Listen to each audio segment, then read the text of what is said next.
สบายดีเอื้อยสุขสดาสุทธิไสเนื่องในวันคล้ายวันเกิดน้องขออวยพรใส่ให้เอื้อยจงมีแต่สุขภาพเข้มแข็งแข็งแรงปรารถนาสิ่งใดขอให้ได้สิ่งนั้นสมดังมโนนึกโคสุอันจนสิ้นสิหากินทั้งตกกะทำนาให้รวยใหญ่เด้อเอื้อยเด้อสิหากินทั้งเลี้ยงเป็ดเลี้ยงไก่ปลูกหมากแตงหมากกล้วยให้รวยขึ้นเรือนพญา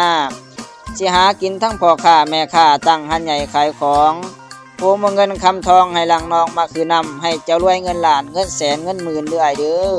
กิจการอื่นๆแม่นสิทำปลูกสร้างหน้าหัวให้สวนขอให้พรสวยส่วนไม้สวยให้สมใจ